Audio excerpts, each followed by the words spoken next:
ਧੰਨਵਾਦ। 2 ਦਿਨ ਪਹਿਲਾਂ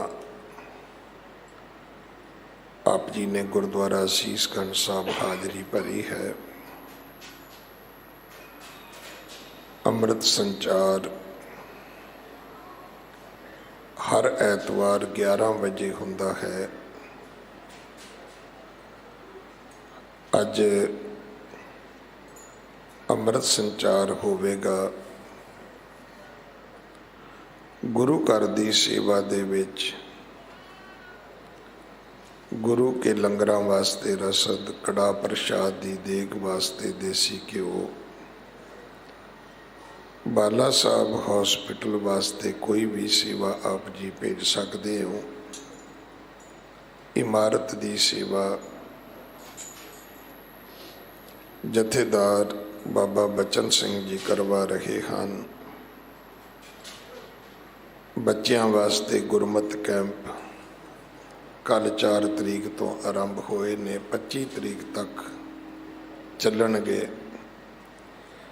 ਹਰ ਸਿੰਘ ਸਭਾ, ਹਰ ਧਾਰਮਿਕ ਸੁਸਾਇਟੀ ਨੂੰ ਬੇਨਤੀ ਹੈ, ਆਪਣੇ ਬੱਚਿਆਂ ਨੂੰ, ਆਪਣੀ ਪਨੀਰੀ ਨੂੰ, ਆਪਣੀ ਜਨਰੇਸ਼ਨ ਨੂੰ ਸੰਭਾਲੀਏ।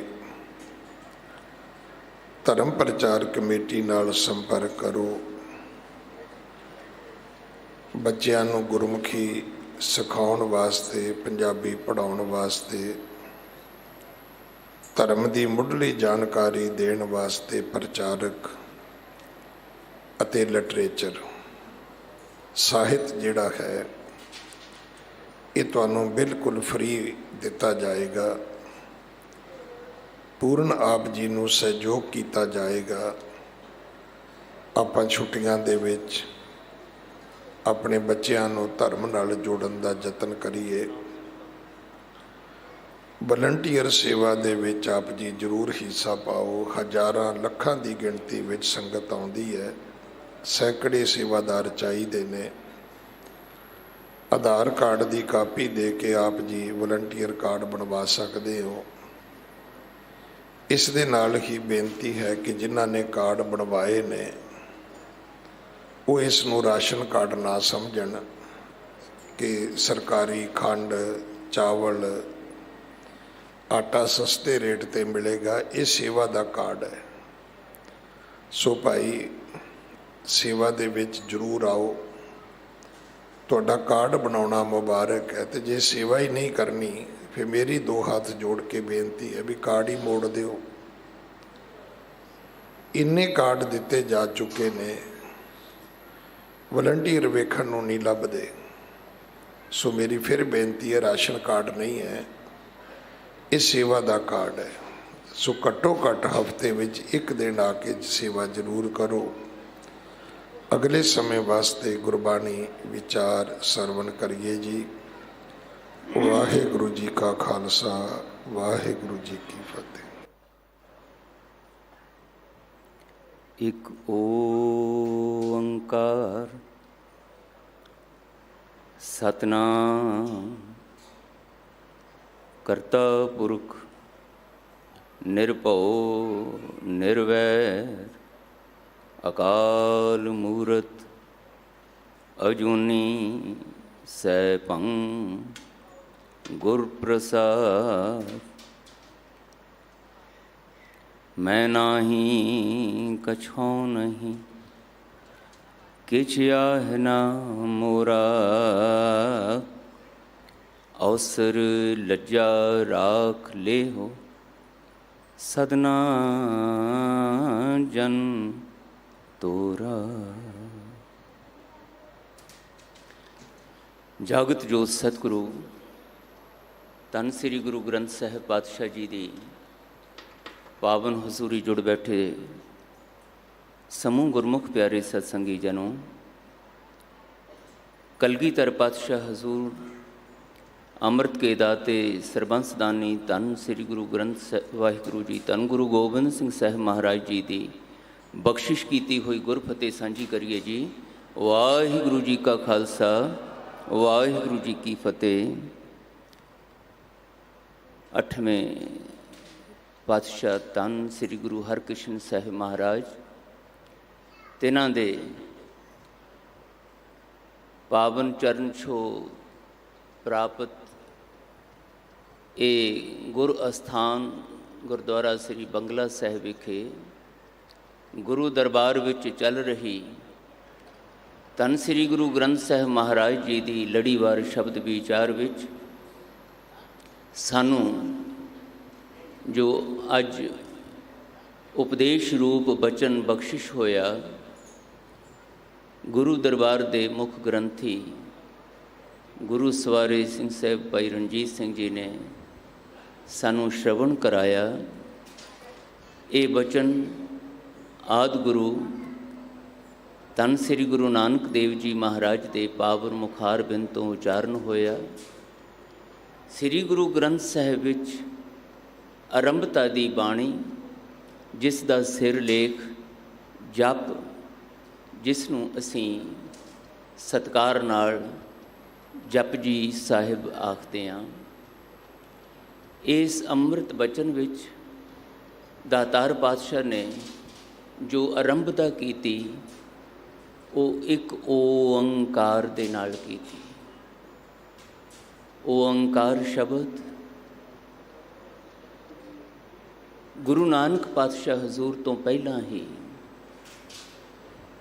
ਇੱਥੋਂ ਦੇ ਰਿਸ਼ੀਆਂ ਮੁਨੀਆਂ ਨੇ, ਇੱਥੋਂ ਦੇ ਬ੍ਰਹਮਵੇਤਾ ਪੁਰਸ਼ਾਂ ਨੇ ਅਧਿਆਤਮਿਕ ਸਾਧਨਾ ਦੇ ਰਾਹੀਂ ਆਪਣੇ ਅੰਦਰ ਉਸ ਕਰਤਾ ਪੁਰਖ ਵਾਹਿਗੁਰੂ ਜੀ ਦੀ ਸਰਬ ਵਿਆਪਕ ਸਰਬ ਸ਼ਕਤੀਮਾਨ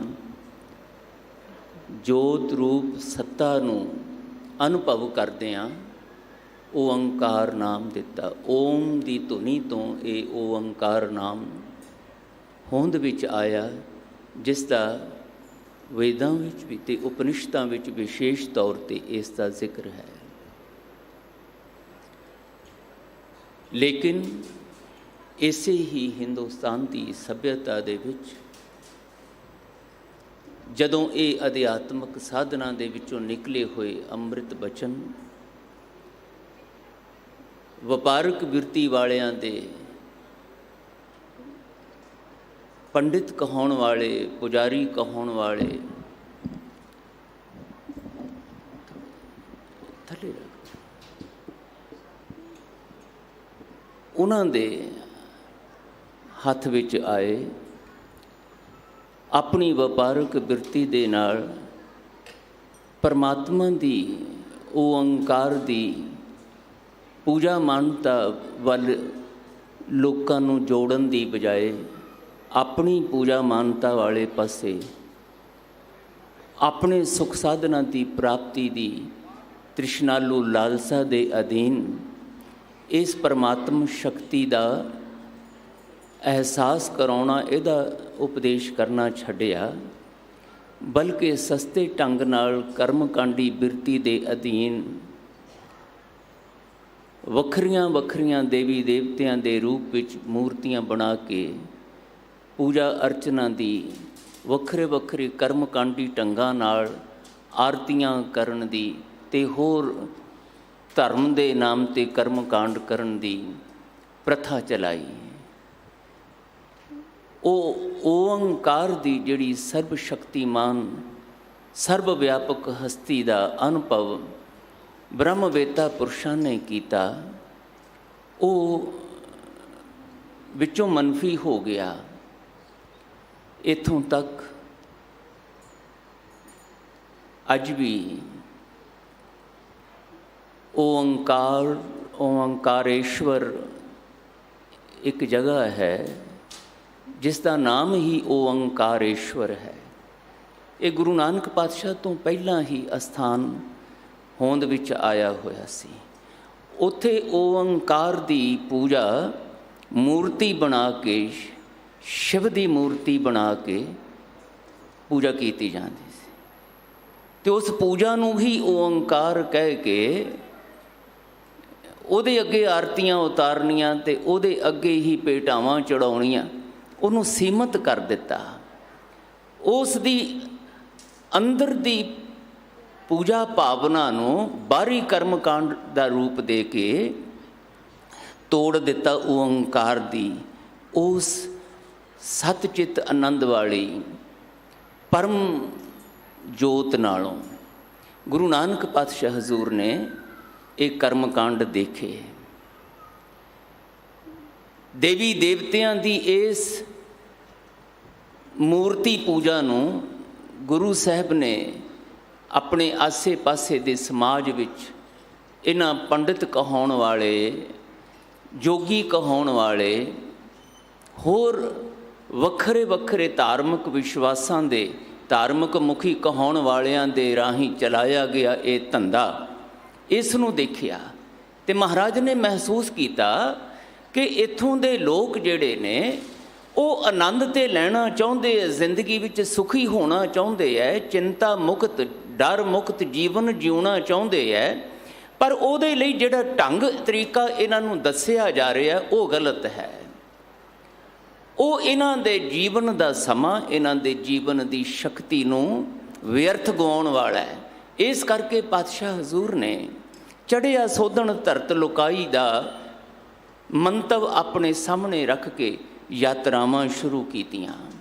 ਓਂਕਾਰੇਸ਼ਵਰ ਵਰਗੀ ਧਰਤੀ 'ਤੇ ਵੀ ਮੰਦਰ ਵਿੱਚ ਜਾ ਕੇ ਮਹਾਰਾਜ ਨੇ ਉੱਥੋਂ ਦੇ ਧਾਰਮਿਕ ਪੁਜਾਰੀਆਂ ਨੂੰ ਝੰਜੋੜਿਆ। ਇਸੇ ਤਰ੍ਹਾਂ ਸੁਮੇਰ ਪਰਬਤ 'ਤੇ ਬੈਠੇ ਜੋਗੀਆਂ ਸਿੱਧਾਨਾਥਾਂ ਨੂੰ, ਜਿਹੜੇ ਆਪਣੇ ਆਪ ਨੂੰ ਪਰਮਾਤਮਾ ਦੀ ਭਗਤੀ ਦਾ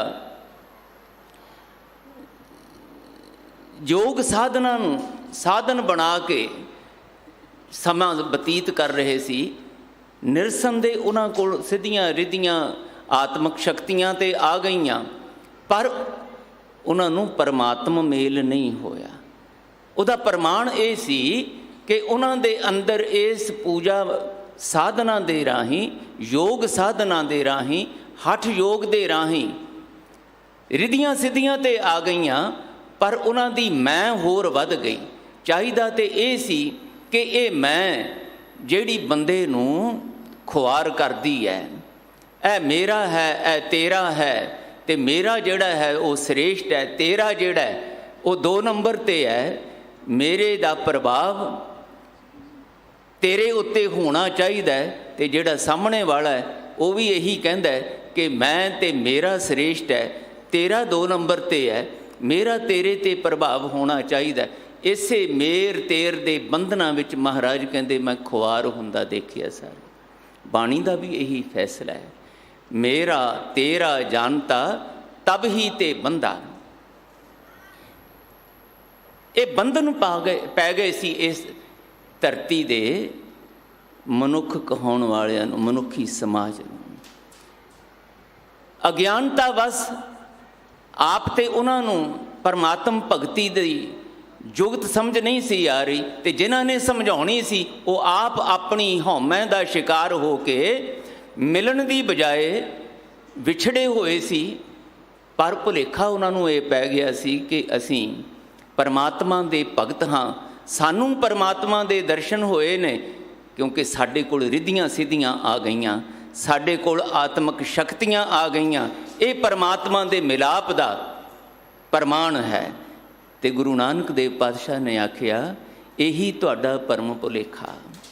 ਤੁਸੀਂ ਜਿਹੜੇ ਇਹ ਕਥਾ ਕਹਾਣੀਆਂ ਬਣਾ ਕੇ ਰੱਬ ਦੇ ਨਾਮ 'ਤੇ ਕਰਮਕਾਂਡੀ ਅਡੰਬਰ ਰਚਾ ਦਿੱਤੇ, ਇਹਦੇ ਨਾਲ ਤੁਸੀਂ ਆਪ ਵੀ ਹਉਮੈ ਦੇ ਕਰਕੇ ਖੁਆਰ ਹੋ ਰਹੇ ਹੋ, ਇੱਕ ਦੂਜੇ ਨੂੰ ਪਛਾੜਨ ਵਿੱਚ ਲੱਗੇ ਹੋਏ ਹੋ।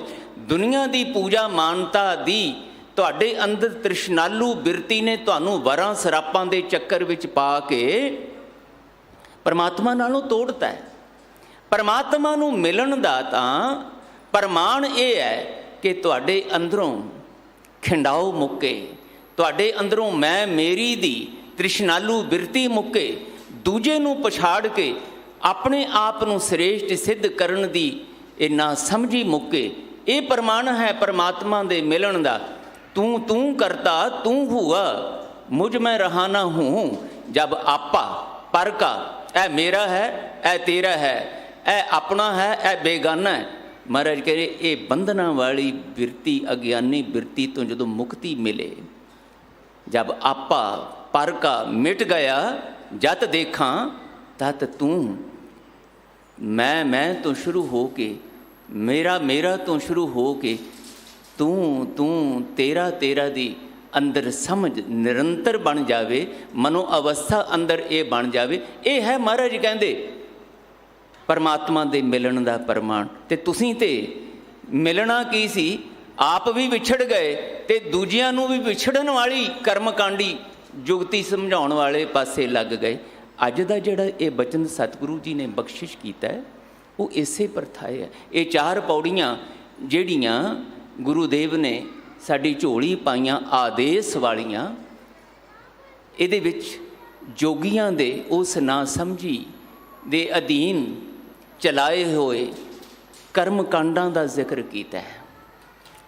ਅੱਜ ਦੀ ਪੌੜੀ ਦੇ ਵਿੱਚ ਦਾਤਾਰ ਪਾਤਸ਼ਾਹ ਨੇ ਇੱਕ ਪੌਰਾਣਿਕ ਕਥਾ ਦਾ ਹਵਾਲਾ ਦਿੱਤਾ, ਜਿਹੜੀ ਪ੍ਰਚਲਿਤ ਕੀਤੀ ਗਈ ਉਸ ਵੇਲੇ। 3 ਦੇਵਤੇ ਅੱਜ ਵੀ ਸਾਡੀ ਭਾਰਤੀ ਸੱਭਿਅਤਾ ਦੇ ਵਿੱਚ ਮੁਖੀ ਤੌਰ 'ਤੇ ਭਗਵਾਨ ਰੂਪ ਕਰਕੇ ਪੂਜੇ ਜਾਂਦੇ ਨੇ। ਬ੍ਰਹਮਾ, ਵਿਸ਼ਨੂੰ ਤੇ ਮਹੇਸ਼। ਔਰ ਤੁਸੀਂ ਦੇਖੋ ਗੁਰੂ ਪਿਆਰਿਓ, ਮੈਂ ਕੱਲ੍ਹ ਵੀ ਬੇਨਤੀ ਕਰ ਰਿਹਾ ਸੀ, ਬੰਦੇ ਦੀ ਆਪਣੇ ਅੰਦਰ ਦੀ ਇਸ ਨਾ ਸਮਝੀ ਦਾ ਪ੍ਰਮਾਣ ਕਿੱਥੇ ਹੈ? ਅਸੀਂ ਮੰਨਣ ਨੂੰ ਤਿਆਰ ਨਹੀਂ ਹੁੰਦੇ। ਦੁਨੀਆ ਦੇ ਕੰਮਾਂ ਧੰਦਿਆਂ ਵਿੱਚ, ਦੁਨੀਆ ਦੇ ਵਰਤੋਂ ਵਿਹਾਰ ਕਰਦਿਆਂ ਤੇ ਸਾਡੇ ਅੰਦਰ ਇਹ ਨਾ ਸਮਝੀਆਂ ਪ੍ਰਗਟ ਹੁੰਦੀਆਂ ਰਹਿੰਦੀਆਂ ਨੇ। ਪਰ ਅਸੀਂ ਗੁਰੂ ਦੇ ਘਰ ਵਿੱਚ, ਧਰਮ ਦੇ ਅਸਥਾਨ 'ਤੇ ਆ ਕੇ ਵੀ ਜੋ ਕੁਛ ਰੱਬ ਦੇ ਨਾਮ 'ਤੇ, ਧਰਮ ਦੇ ਨਾਮ 'ਤੇ ਕਰਦੇ ਹਾਂ, ਉਹਦੇ ਪਿੱਛੇ ਪਰਮਾਤਮਾ ਮਿਲਾਪ ਦੀ ਬਿਰਤੀ ਨਹੀਂ ਕੰਮ ਕਰ ਰਹੀ ਹੁੰਦੀ। ਪਰਮਾਤਮਾ ਦੇ ਪਿਆਰ ਦਾ ਸਾਡੇ ਅੰਦਰ ਵਾਤਾਵਰਣ ਨਹੀਂ ਬਣਿਆ ਹੁੰਦਾ, ਬਲਕਿ ਉਹਦੀ ਜਗ੍ਹਾ ਦੇ ਉੱਤੇ ਇੱਕ ਅਕਹਿ ਡਰ ਕੰਮ ਕਰ ਰਿਹਾ ਹੁੰਦਾ ਹੈ, ਇੱਕ ਲਾਲਚ ਦੀ ਬਿਰਤੀ ਕੰਮ ਕਰ ਰਹੀ ਹੁੰਦੀ। ਮੈਂ ਬਹੁਤ ਵਾਰੀ ਪਹਿਲਾਂ ਵੀ ਬੇਨਤੀ ਕਰ ਚੁੱਕਿਆ, ਅਸੀਂ ਮਨੁੱਖ ਕਹਾਉਣ ਵਾਲੇ ਜੋ ਕੁਛ ਕਰਦੇ ਹਾਂ ਉਹ ਕਿਸੇ ਡਰ ਦੀ ਬਿਰਤੀ ਜਾਂ ਲਾਲਚ ਦੀ ਬਿਰਤੀ ਦੇ ਅਧੀਨ ਕਰਦੇ ਹਾਂ। ਸੰਸਾਰ ਵਿੱਚ ਵਿਚਰਦਿਆਂ ਵੀ ਸਾਨੂੰ ਜਿਹੜਾ ਸੁੱਖ ਅਸੀਂ ਪ੍ਰਾਪਤ ਕਰਨਾ ਚਾਹੁੰਦੇ ਹਾਂ ਨਾ, ਉਹਦੇ ਪਿੱਛੇ ਵੀ ਇਹ ਡਰ ਅਤੇ ਲਾਲਚ ਕੰਮ ਕਰ ਰਹੇ ਨੇ। ਕੁਝ ਮਿਲ ਜਾਵੇ, ਸੁੱਖ ਪ੍ਰਾਪਤੀ ਦੇ ਲਈ ਕੁਝ ਪ੍ਰਾਪਤ ਹੋ ਜਾਏ, ਕੁਝ ਪ੍ਰਾਪਤ ਹੋ ਜਾਏ। ਅਤੇ ਮਹਾਰਾਜ ਉਹ ਕਹਿੰਦੇ ਕੁਝ ਪ੍ਰਾਪਤ ਹੋ ਜਾਏ ਜਿਹੜੀ ਬਿਰਤੀ ਹੈ ਨਾ, ਉਹ ਬਿਰਤੀ ਕੁਝ ਤੋਂ ਚੱਲਦੀ ਇੰਨੀ ਅਸੀਮ ਹੋ ਜਾਂਦੀ ਹੈ, ਸੀਮਾ ਰਹਿਤ ਹੋ ਜਾਂਦੀ ਹੈ। ਮਿਲਣ ਵਾਲੀਆਂ ਗੱਲਾਂ ਤਾਂ ਪਿੱਛੇ ਰਹਿ ਜਾਂਦੀਆਂ ਨੇ। ਜੋ ਕੁਛ ਮਿਲਿਆ ਨਾ ਤੇ ਉਹਦੇ ਵਿੱਚ ਸੰਤੁਸ਼ਟੀ ਆਉਂਦੀ ਹੈ, ਨਾ ਉਹਦੇ ਵਿੱਚ ਕਿਤੇ ਸ਼ੁਕਰਾਨੇ ਦਾ ਭਾਵ ਅੰਦਰ ਪੈਦਾ ਹੁੰਦਾ ਹੈ, ਬਲਕਿ ਇਹ ਜੋ ਮਿਲਿਆ ਇਸ ਤੋਂ ਵੱਧ ਕਿਵੇਂ ਮਿਲੇ, ਇਸ ਤੋਂ ਵੱਧ ਕਿਵੇਂ ਮਿਲੇ। ਉਹ ਤ੍ਰਿਸ਼ਨਾ ਬਣ ਕੇ, ਲੋੜ ਜਿਹੜੀ ਹੈ, ਇੱਛਾ ਜਿਹੜੀ ਉਹ ਤ੍ਰਿਸ਼ਨਾ ਬਣ ਕੇ ਫਿਰ ਮਹਾਰਾਜ ਕਹਿੰਦੇ ਕਦੀ ਸੰਤੁਸ਼ਟ ਨਹੀਂ ਹੋਣ ਦਿੰਦੀ। ਇੱਥੇ ਵੀ ਜਦੋਂ ਅਸੀਂ ਆਉਂਦੇ ਹਾਂ ਕਿਸੇ ਵੀ ਧਰਮ ਅਸਥਾਨ 'ਤੇ, ਕਿਸੇ ਵੀ ਧਾਰਮਿਕ ਵਿਸ਼ਵਾਸ ਦੇ ਅਧੀਨ ਅਸੀਂ ਧਰਮ ਅਸਥਾਨਾਂ 'ਤੇ ਜਾਂਦੇ ਹਾਂ, ਆਪੋ ਆਪਣੇ ਇਸ਼ਟ ਦੀ ਪੂਜਾ ਕਰਦੇ ਹਾਂ, ਉਹਦੇ ਪਿੱਛੇ ਵੀ ਸਾਡਾ ਇਹ ਲਾਲਚ, ਤ੍ਰਿਸ਼ਨਾਲੂ ਬਿਰਤੀ ਵਾਲਾ ਲਾਲਚ ਕੰਮ ਕਰਦਾ ਹੁੰਦਾ। ਉੱਥੇ ਜਾਈਏ, ਕੁਝ ਭੇਟਾਵਾਂ ਚੜ੍ਹਾਈਏ, ਪੰਡਤ ਨੂੰ, ਧਾਰਮਿਕ ਸ਼੍ਰੇਣੀ ਵਾਲਿਆਂ ਨੂੰ ਕੁਝ ਭੇਟਾਵਾਂ ਦਈਏ, ਮਾਇਆ ਦਈਏ, ਉਹਨਾਂ ਨੂੰ ਕਹੀਏ ਸਾਡੇ ਵਾਸਤੇ ਤੁਸੀਂ ਇਹ ਬੇਨਤੀਆਂ ਕਰੋ, ਇਹ ਸਾਡੇ ਲਈ ਅਰਦਾਸਾਂ ਕਰੋ, ਸਾਨੂੰ ਇਹ ਮਿਲ ਜਾਵੇ, ਇਹ ਮਿਲ ਜਾਵੇ, ਇਹ ਮਿਲ ਜਾਵੇ, ਧਨ ਪਦਾਰਥ ਮਿਲ ਜਾਣ, ਸੁਖ ਸਾਧਨ ਮਿਲ ਜਾਣ, ਇਹ ਮਾਣ ਪਦਵੀਆਂ ਸਾਨੂੰ ਮਿਲ ਜਾਣ, ਇਹ ਉਹ ਕੁਰਸੀ ਉਹਦੇ ਕੋਲ ਹੈ, ਇਹ ਮੈਨੂੰ ਮਿਲ ਜਾਵੇ। ਇਸ ਲਾਲਚ ਦੀ ਬਿਰਤੀ ਦੇ ਅਧੀਨ ਅਸੀਂ ਧਰਮ ਦੇ ਅਸਥਾਨਾਂ ਨੂੰ ਵੀ ਵਰਤਦੇ ਹਾਂ, ਧਾਰਮਿਕ ਪੁਰਸ਼ਾਂ ਨੂੰ ਵੀ ਅਸੀਂ ਵਰਤਦੇ ਹਾਂ। ਅਤੇ ਜਾਂ ਫਿਰ ਅੰਦਰ ਬਿਰਤੀ ਹੁੰਦੀ ਹੈ ਡਰ ਦੀ, ਜੋ ਕੁਛ ਮੇਰੇ ਕੋਲ ਹੈ ਕਿਤੇ ਖੁੱਸ ਨਾ ਜਾਵੇ, ਇਹ ਮੁੱਕ ਨਾ ਜਾਵੇ। ਜਿਹਨੂੰ ਮੈਂ ਆਪਣਾ ਕਹਿਣਾ, ਮੇਰੇ ਸਰੀਰ ਤੋਂ ਲੈ ਕੇ ਇਹ ਮੇਰਾ ਪਰਿਵਾਰ, ਮੇਰਾ ਸੰਸਾਰ ਵਿੱਚ ਜੋ ਕੁਛ ਵੀ ਮੇਰਾ ਹੈ, ਇਹ ਮੇਰੇ ਕੋਲੋਂ ਕਿਤੇ ਮੁੱਕ ਨਾ ਜਾਵੇ, ਖੁੱਸ ਨਾ ਜਾਵੇ। ਇਸੇ ਕਰਕੇ ਮਹਾਰਾਜ ਕਹਿੰਦੇ ਇਹ ਖੁੱਸਣ ਦਾ ਡਰ, ਮੁੱਕਣ ਦਾ ਡਰ ਤੁਹਾਨੂੰ ਭੈ ਭੀਤ ਕਰੀ ਰੱਖਦਾ ਹੈ ਹਮੇਸ਼ਾ। ਆਪਣੀ ਮੌਤ ਸਭ ਤੋਂ ਜ਼ਿਆਦਾ ਤੁਹਾਨੂੰ ਭੈ ਭੀਤ ਕਰਦੀ ਹੈ। ਮਰਨਾ ਤੇ ਜਗਤ ਡਰੈ, ਜੀਵਿਆ ਲੋੜੈ ਸਭ ਕੋਏ। ਇਹ ਖੁੱਸ ਜਾਣ ਦੀ ਜਿਹੜੀ ਅੰਦਰ ਚਿੰਤਾ ਹੈ, ਮਹਾਰਾਜ ਕਹਿੰਦੇ ਤੁਹਾਨੂੰ ਕਦੀ ਆਨੰਦਿਤ ਨਹੀਂ ਹੋਣ ਦਿੰਦੀ। ਇਹ परसों ही आपां धन गुरु अर्जन देव पातशाह हजूर का शहीदी पुरब मनाया। मैं उत्थे भी बेनती की थी, गुरुद्वारा सीसगंज साहब दो बिरतियां ने गुरु घर दे विच दोनों ही पुत्र वाहिगुरु जी के हुक्म विच आए ने। तीन पुत्र आए, बाबा प्रिथी चंद, बाबा महादेव जी ते धन श्री गुरु अर्जन देव पातशाह। पर प्रिथी चंद दे अंदर गुरु पुत्र होने के बावजूद भी ये लालची बिरती, ये तृष्णालु बिरती कदी मुक्की नहीं। गुरु पातशाह ने अपने सारे बच्चियां की पालना पोसना ना केवल दुनियावी पिता वांग बल्कि धर्मी पिता वांग, गुरदेव पिता वांग कीती होनी है। जिद्दां इत्थे आपां सारे बैठे हाँ धन गुरु ग्रंथ साहिब पातशाह जी की हजूरी दे विच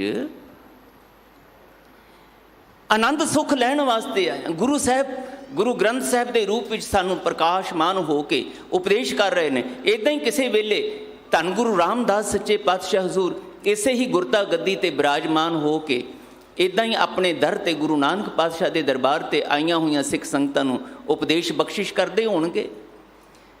आनंदित किवें होना है, आनंद दे सोमे वाहिगुरू जी दे नाल लिवलीन किवें होना है, उहदी किरपा दा पात्र किवें बनना है, उस नूं अपने अंदर महसूस किवें करना है, उहदी परम जोत दे नाल लिवलीनता किवें बनाउणी है, ये उपदेश करते होणगे। ते प्रिथी चंद भी ये उपदेश सुनता होएगा रोज़, बाबा महादेव भी सुनते होणगे, धन गुरु अर्जन देव भी पातशाह भी सुनते होणगे। पर वो सुनिया सुनाया जिहड़ा है प्रिथी चंद ते असर नहीं कर रहा। उहदे अंदर दी ये बिरती के ये किते किसी होर नूं ना मिल जावे। गुरगद्दी जिहड़ी है जां यह जिहड़ी गोलक है, यह जिहड़ी पूजा मानता है, ये मेरे तो इलावा किसी होर नूं ना मिल जाए, किसी मेरे भरा नूं ही ना मिल जावे, वो हथ कंडे वरत रहा है। गुरु उपदेश दे विचों वो वाहिगुरू जी नाल लिवलीनता दी आनंदमई बख्शिश भरपूर अवस्था की प्राप्ति की भुख नहीं रख रहा।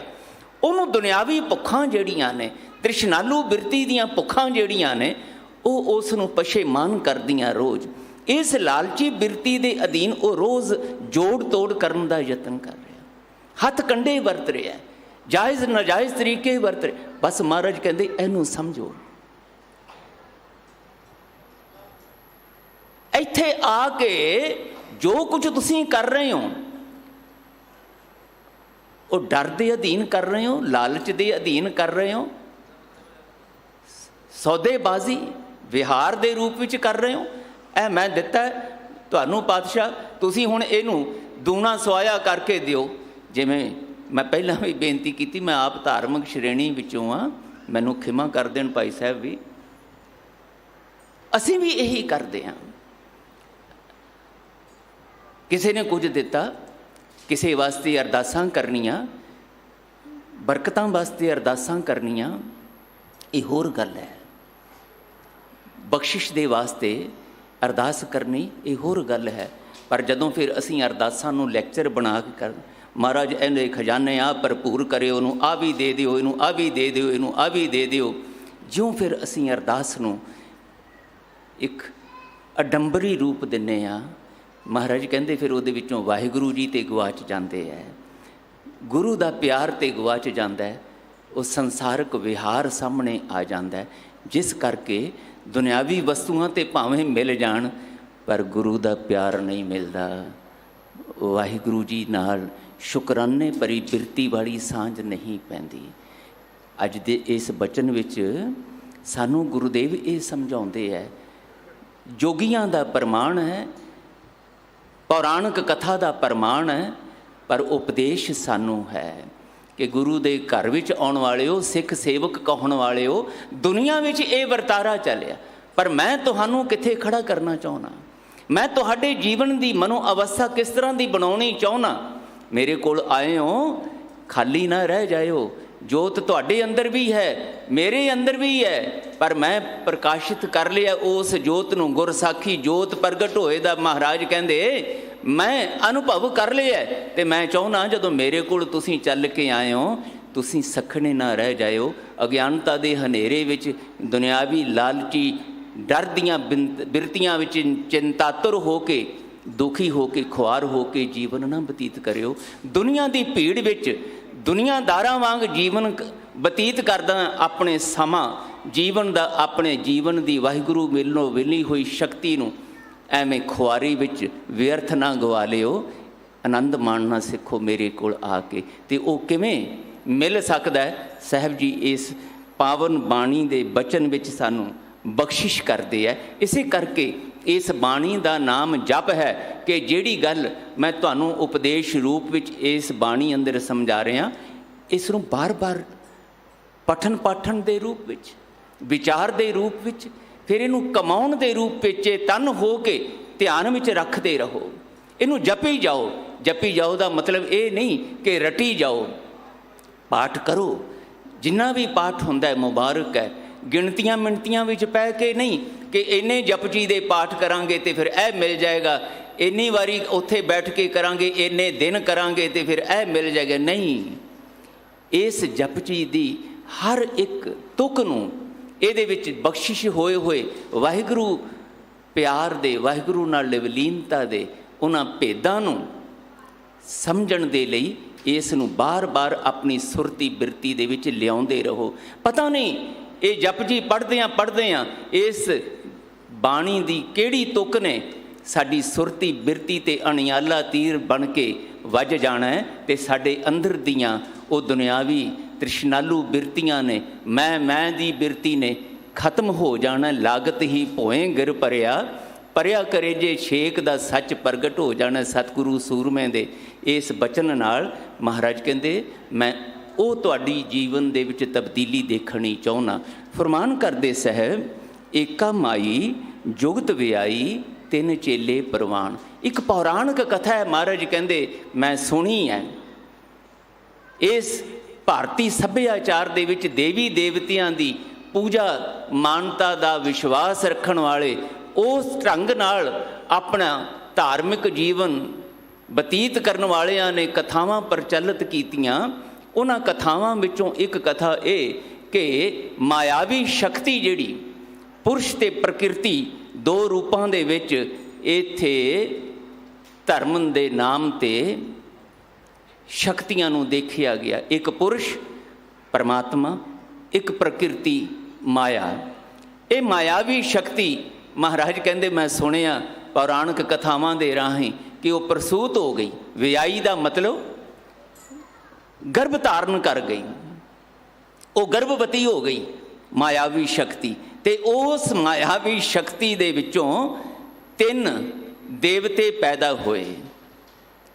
ਏਕਾ ਮਾਈ ਜੁਗਤ ਵਿਆਈ। ਉਸ ਜੁਗਤ ਦਾ ਮਹਾਰਾਜ ਨੇ ਜ਼ਿਕਰ ਨਹੀਂ ਕੀਤਾ, ਪੌਰਾਣਿਕ ਕਥਾ ਦਾ ਕੇਵਲ ਹਵਾਲਾ ਦਿੱਤਾ ਕਿ ਕਿਹੜੀ ਜੁਗਤ ਨਾਲ ਉਹ ਪ੍ਰਸੂਤ ਹੋਈ। ਕਥਾਵਾਂ ਮਨੁੱਖੀ ਕਲਪਨਾ ਵਿੱਚੋਂ ਨਿਕਲੀਆਂ। ਗੁਰੂ ਜਾਣੇ ਇਹ ਕਥਾਵਾਂ ਦੇ ਰਚਣ ਵਾਲੇ, ਇਹਨਾਂ ਕਥਾਵਾਂ ਨੂੰ ਪ੍ਰਚਲਿਤ ਕਰਨ ਵਾਲੇ ਕੌਣ ਸਨ? ਕਿਸੇ ਦਾ ਨਾਮ ਨਹੀਂ ਹੈ।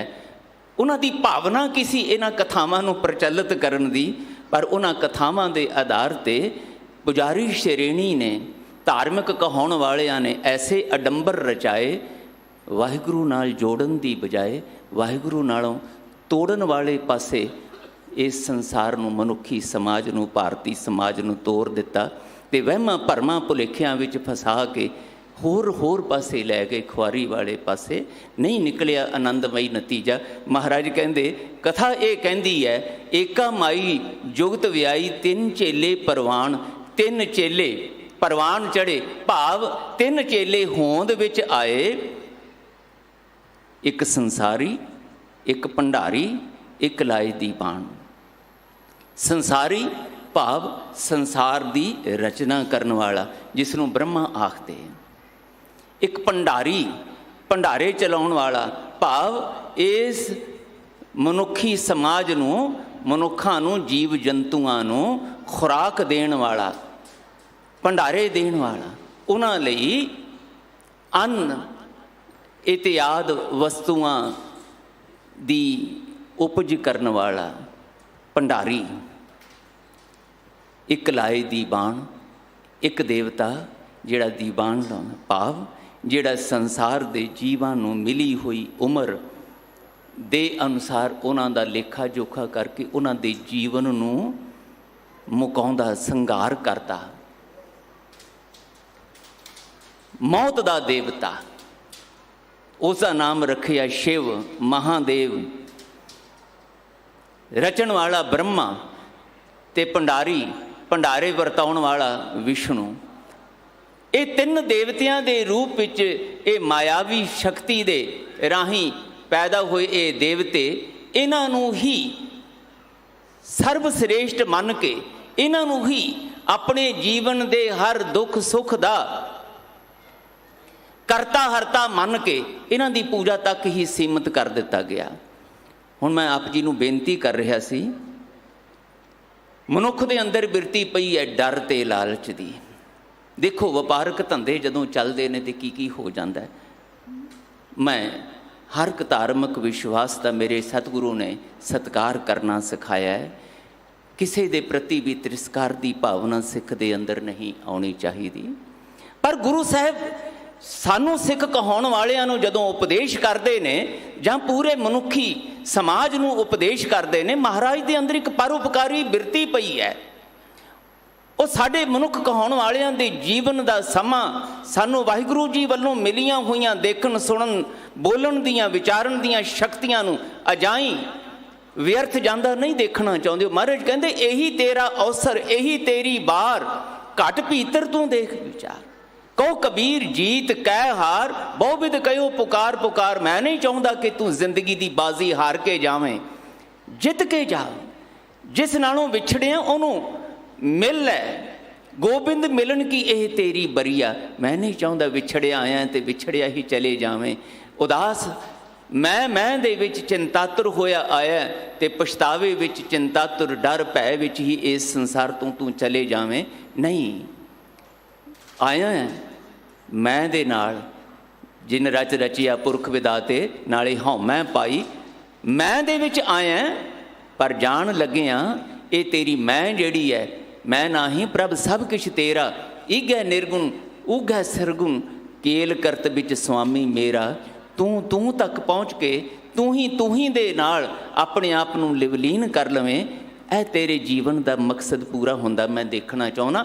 ਮੇਰੀ ਹਰ ਗੱਲ ਮਹਾਰਾਜ ਕਹਿੰਦੇ ਇਸ ਪ੍ਰਥਾਏ ਹੈ। ਜੇ ਮੈਂ ਕਿਸੇ ਦੀ ਅਗਿਆਨਤਾ ਵਾਲੀ ਕਰਮਕਾਂਡੀ ਵਪਾਰੀ ਬਿਰਤੀ ਦੇ ਬਾਰੇ ਵੀ ਗੱਲ ਕਰਦਾ, ਕਿਸੇ ਨੂੰ ਤਿਰਸਕਾਰਿਤ ਕਰਨ ਵਾਸਤੇ ਨਹੀਂ, ਬਲਕਿ ਉਹਦੇ ਅੰਦਰ ਦੇ ਸੱਚ ਨੂੰ ਝੰਜੋੜਨ ਵਾਸਤੇ, ਤਾਂ ਕਿ ਉਸ ਨੂੰ ਵਾਹਿਗੁਰੂ ਨਾਲੋਂ ਵਿਛੋੜੇ ਵਾਲੀ ਖੁਆਰੀ ਜ਼ਿੰਦਗੀ ਨਸੀਬ ਨਾ ਹੋਵੇ।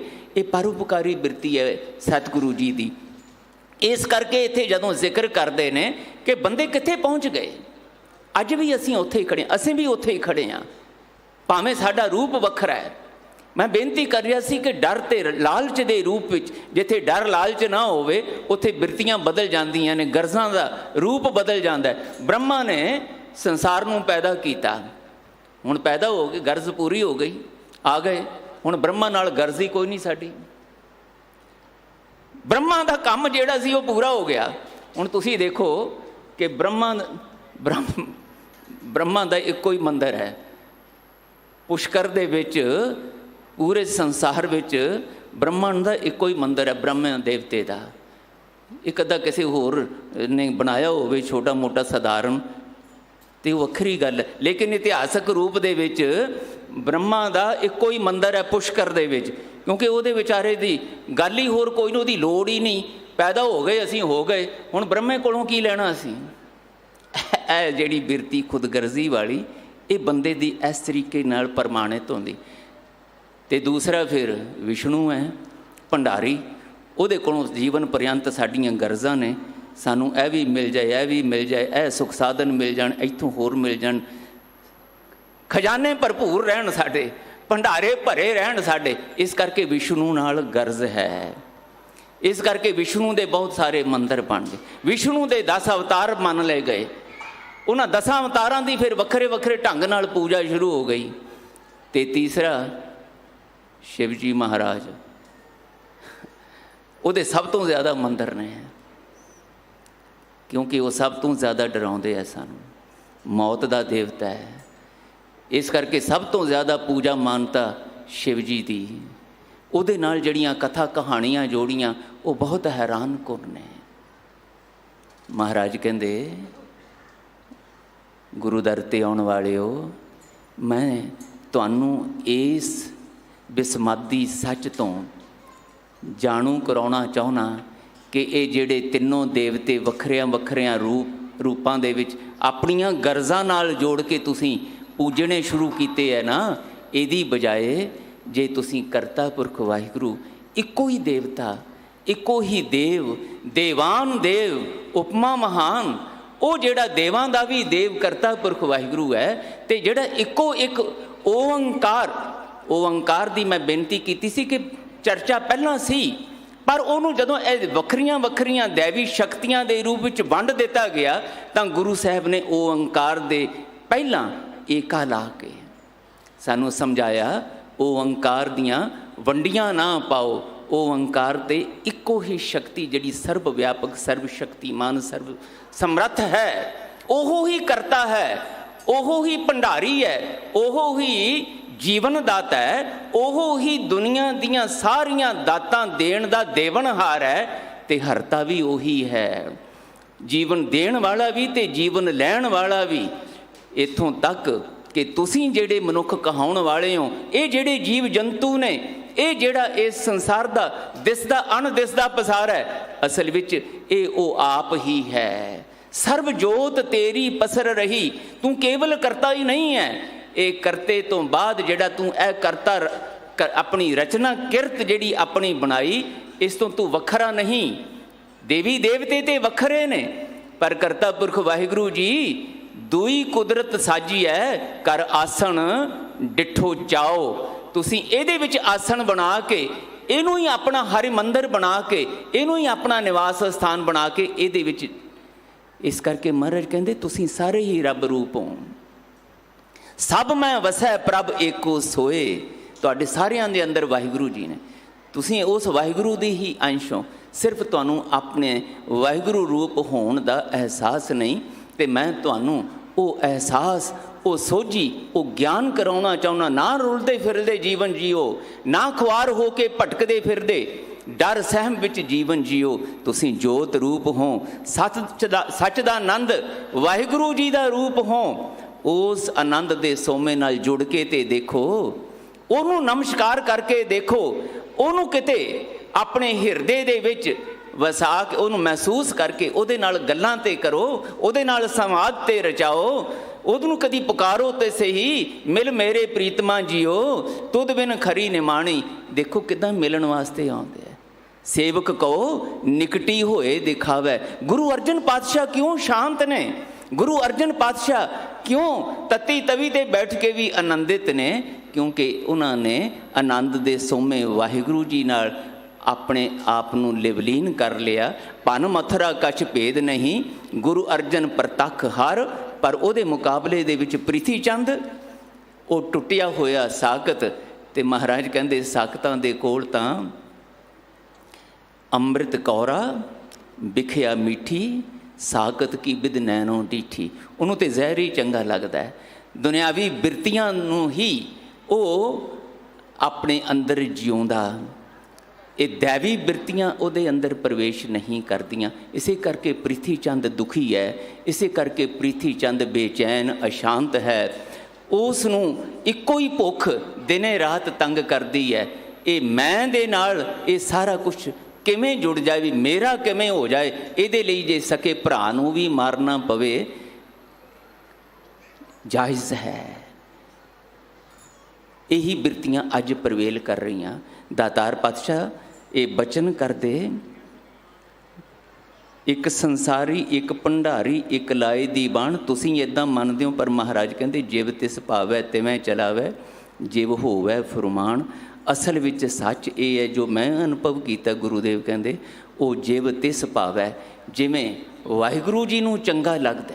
ਇੱਕ ਓਅੰਕਾਰ ਦੀ ਸ਼ਕਤੀ, ਉਹਦੀ ਵਿਆਖਿਆ ਚੱਲ ਰਹੀ ਹੈ। ਮਹਾਰਾਜ ਕਹਿੰਦੇ ਉਸ ਓਅੰਕਾਰ ਨੂੰ, ਸਰਬ ਸ਼ਕਤੀਮਾਨ ਕਰਤਾ ਪੁਰਖ ਵਾਹਿਗੁਰੂ ਨੂੰ, ਜਿਹੜਾ ਇਹਨਾਂ ਦੇਵੀ ਦੇਵਤਿਆਂ ਦਾ ਵੀ ਕਰਤਾ ਹੈ, ਉਹ ਜਿਵੇਂ ਉਹਨੂੰ ਚੰਗਾ ਲੱਗਦਾ, ਇਹ ਦੇਵੀ ਦੇਵਤਿਆਂ ਦੇ ਸਮੇਤ ਸਾਰੀ ਸ੍ਰਿਸ਼ਟੀ ਨੂੰ, ਦਿਸਦੇ ਪਸਾਰੇ ਨੂੰ ਆਪਣੇ ਹੁਕਮ ਵਿੱਚ, ਆਪਣੀ ਰਜ਼ਾ ਵਿੱਚ ਚਲਾਉਂਦਾ ਹੈ। ਭਾਵੇਂ ਕੋਈ ਉਜੜੇ ਪੈ ਰਿਹਾ ਤੇ ਭਾਵੇਂ ਕੋਈ ਜੁੜ ਰਿਹਾ ਹੈ, ਭਾਵੇਂ ਸਾਖਤ ਦੇ ਰੂਪ ਵਿੱਚ ਤੇ ਭਾਵੇਂ ਸਾਧੂ ਦੇ ਰੂਪ ਵਿੱਚ, ਇਹ ਉਸ ਕਰਤਾ ਪੁਰਖ ਵਾਹਿਗੁਰੂ ਜੀ ਦਾ ਫਰਮਾਨ, ਉਹਦਾ ਹੁਕਮ ਚੱਲ ਰਿਹਾ ਹੈ। ਉਹ ਵੇਖਿਆ ਉਹਨਾਂ ਨਜ਼ਰ ਨਾ ਆਵੇ ਬਹੁਤਾ ਇਹ ਵਿਡਾਣ। ਸਾਹਿਬ ਜੀ ਕਹਿੰਦੇ ਇਹ ਹੈਰਾਨ ਕਰਨ ਵਾਲੀ ਗੱਲ ਹੈ, ਇਹ ਅਚਰਜ ਗੱਲ ਹੈ। ਉਹ ਕਰਤਾ ਪੁਰਖ ਵਾਹਿਗੁਰੂ ਸਾਰਿਆਂ ਦੇ ਅੰਦਰ ਵੀ ਹੈ ਤੇ ਸਰਬ ਵਿਆਪਕ ਵੀ ਹੈ। ਉਹ ਸਾਰਿਆਂ ਨੂੰ ਦੇਖ ਰਿਹਾ ਹੈ, ਕਰ ਆਸਣ ਡਿਠੋ ਚਾਓ, ਦੇਖ ਰਿਹਾ ਹੈ। ਪਰ ਹੈਰਾਨੀ ਦੀ ਗੱਲ ਹੈ, ਜਿਨ੍ਹਾਂ ਨੂੰ ਪੈਦਾ ਕੀਤਾ ਹੈ ਆਪਣੇ ਰੂਪ ਦੇ ਵਿੱਚ, ਉਹਨਾਂ ਨੂੰ ਵਾਹਿਗੁਰੂ ਜੀ ਨਜ਼ਰ ਨਹੀਂ ਆਉਂਦੇ। ਉਹ ਵੇਖਿਆ, ਉਹਨਾਂ ਨਜ਼ਰ ਨਾ ਆਵੇ। ਦੇਵੀ ਦੇਵਤਿਆਂ ਨੂੰ ਨਜ਼ਰ ਆਇਆ ਕਿ ਨਹੀਂ ਆਇਆ, ਮੈਨੂੰ ਇਹਦੇ ਨਾਲ ਨਹੀਂ ਮਤਲਬ। ਮੈਨੂੰ ਆਪਣੇ ਅੰਦਰ ਮੇਰੇ ਜੀਵਨ ਦਾ ਤੇ ਕਰਤਾ ਪੁਰਖ ਵਾਹਿਗੁਰੂ ਜਿਹੜੇ ਮੇਰੇ ਨਾਲੋਂ ਵੱਖ ਨਹੀਂ ਹਨ, ਮੇਰੇ ਅੰਦਰ ਨੇ। ਮੈਨੂੰ ਉਹਨਾਂ ਦਾ ਦਰਸ਼ਨ ਨਹੀਂ ਹੋ ਰਿਹਾ, ਮੈਨੂੰ ਉਹਨਾਂ ਦਾ ਮਿਲਾਪ ਹਾਜ਼ਰ ਨਹੀਂ ਹੋ ਰਿਹਾ, ਮੈਨੂੰ ਉਹਨਾਂ ਨਾਲ ਸਾਂਝ ਪਾਉਣ ਦੀ ਬਿਰਤੀ ਨਹੀਂ ਪ੍ਰਾਪਤ ਹੋ ਰਹੀ। ਮੈਂ ਟੁੱਟਿਆ ਹੋਇਆ ਇਸ ਸੰਸਾਰ ਦੇ ਵਿੱਚ ਨਿੰਮੋ ਝੂਣਾ ਪੈ ਪੀਤ ਚਿੰਤਾਤੁਰ ਹੋਇਆ ਜੀਵਨ ਬਤੀਤ ਕਰਦਾ। ਮਹਾਰਾਜ ਕਹਿੰਦੇ ਹੈਰਾਨੀ ਦੀ ਗੱਲ ਤੇ ਇਹ ਹੈ, ਉਹ ਵੇਖਿਆ ਉਹਨਾਂ ਨਜ਼ਰ ਨਾ ਆਵੇ। ਦੇਵੀ ਦੇਵਤਿਆਂ ਦੀ ਗੱਲ ਕਰ ਰਹੇ, ਤਿੰਨ ਦੇਵਤਿਆਂ ਦੀ ਗੱਲ ਕਰ ਰਹੇ, ਪਰ ਮੈਂ ਤੇ ਇਹਨੂੰ ਆਪਣੇ ਨਾਲ ਜੋੜ ਕੇ ਦੇਖਦਾ। ਦੇਵੀ ਦੇਵਤਿਆਂ ਨੂੰ ਨਹੀਂ ਨਜ਼ਰ ਆਇਆ ਹੋਏਗਾ ਤੇ ਉਹ ਉਹਨਾਂ ਦੀ ਕਿਸਮਤ। ਪਰ ਅੱਜ ਉਪਦੇਸ਼ ਤੇ ਮੈਂ ਸੁਣ ਰਿਹਾ ਨਾ, ਅੱਜ ਉਪਦੇਸ਼ ਤੇ ਅਸੀਂ ਬੈਠ ਕੇ ਇੱਥੇ ਸੁਣਾ ਰਹੇ ਹਾਂ ਨਾ, ਸੁਣ ਰਹੇ ਹਾਂ। ਇਸ ਕਰਕੇ ਗਰਜ਼ ਤੇ ਮੇਰੀ ਹੈ, ਜਦੋਂ ਮੈਂ ਗੁਰੂ ਘਰ 'ਚ ਚੱਲ ਕੇ ਆਇਆ, ਆਪਣੇ ਗੁਰੂ ਕੋਲ ਚੱਲ ਕੇ ਆਇਆ, ਤੇ ਲੋੜ ਤੇ ਮੈਨੂੰ ਹੈ ਵਾਹਿਗੁਰੂ ਜੀ ਨਾਲ ਮਿਲਣ ਦੀ, ਵਾਹਿਗੁਰੂ ਜੀ ਦੀਆਂ ਬਖਸ਼ਿਸ਼ਾਂ ਦਾ ਪਾਤਰ ਬਣਨ ਦੀ ਗਰਜ਼ ਤੇ ਮੇਰੀ ਹੈ। ਇਸ ਕਰਕੇ ਇਹ ਉਪਦੇਸ਼ ਮੇਰੇ ਉੱਤੇ ਲਾਗੂ ਹੁੰਦਾ ਹੈ।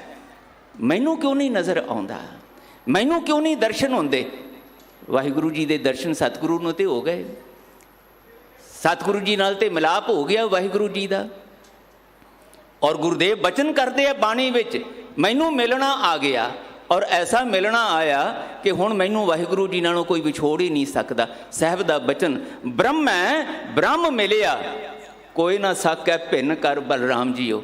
ਮੈਨੂੰ ਨਹੀਂ ਸੀ ਪਤਾ ਕਿ ਮੈਂ ਬ੍ਰਹਮ ਰੂਪ ਹਾਂ, ਪਰ ਜਦੋਂ ਮੈਂ ਵਾਹਿਗੁਰੂ ਜੀ ਨਾਲ ਗੁਰੂ ਦੀ ਮੱਤ ਰਾਹੀਂ ਜੁੜਿਆ, ਮੈਂ ਬ੍ਰਹਮ ਰੂਪ ਬ੍ਰਹਮ ਨਾਲ ਮਿਲ ਗਿਆ। ਬ੍ਰਹਮ ਹੈ ਬ੍ਰਹਮ ਮਿਲਿਆ। ਮਹਾਰਾਜ ਕਹਿੰਦੇ ਕੋਈ ਨਾ ਸਕੈ ਭਿੰਨ ਕਰ ਬਲਰਾਮ ਜੀਓ। ਹੁਣ ਮੈਨੂੰ ਤੇ ਵਾਹਿਗੁਰੂ ਜੀ ਨੂੰ ਕੋਈ ਵੱਖਰਾ ਨਹੀਂ ਕਰ ਸਕਦਾ। ਇੱਥੇ ਕਢਾਉਣਾ ਚਾਹੁੰਦੇ ਸਾਨੂੰ ਸਤਿਗੁਰੂ। ਇਸ ਕਰਕੇ ਸਾਹਿਬ ਕਹਿੰਦੇ ਜੇ ਤੁਸੀਂ ਇਹ ਦਾਤ ਪ੍ਰਾਪਤ ਕਰਨਾ ਚਾਹੁੰਦੇ ਹੋ ਮੇਰੇ ਵਾਂਗ, ਤੇ ਫਿਰ ਮੇਰੇ ਵਾਂਗ ਇਹ ਜੁਗਤ ਅਪਣਾਓ। ਕਿਹੜੀ? ਆਦੇਸ਼ ਤਿਸੈ ਆਦੇਸ਼। ਤਿਸੈ ਦਾ ਮਤਲਬ ਸਿਰਫ ਤੇ ਸਿਰਫ ਉਸੇ ਨੂੰ, ਕਿਹਨੂੰ?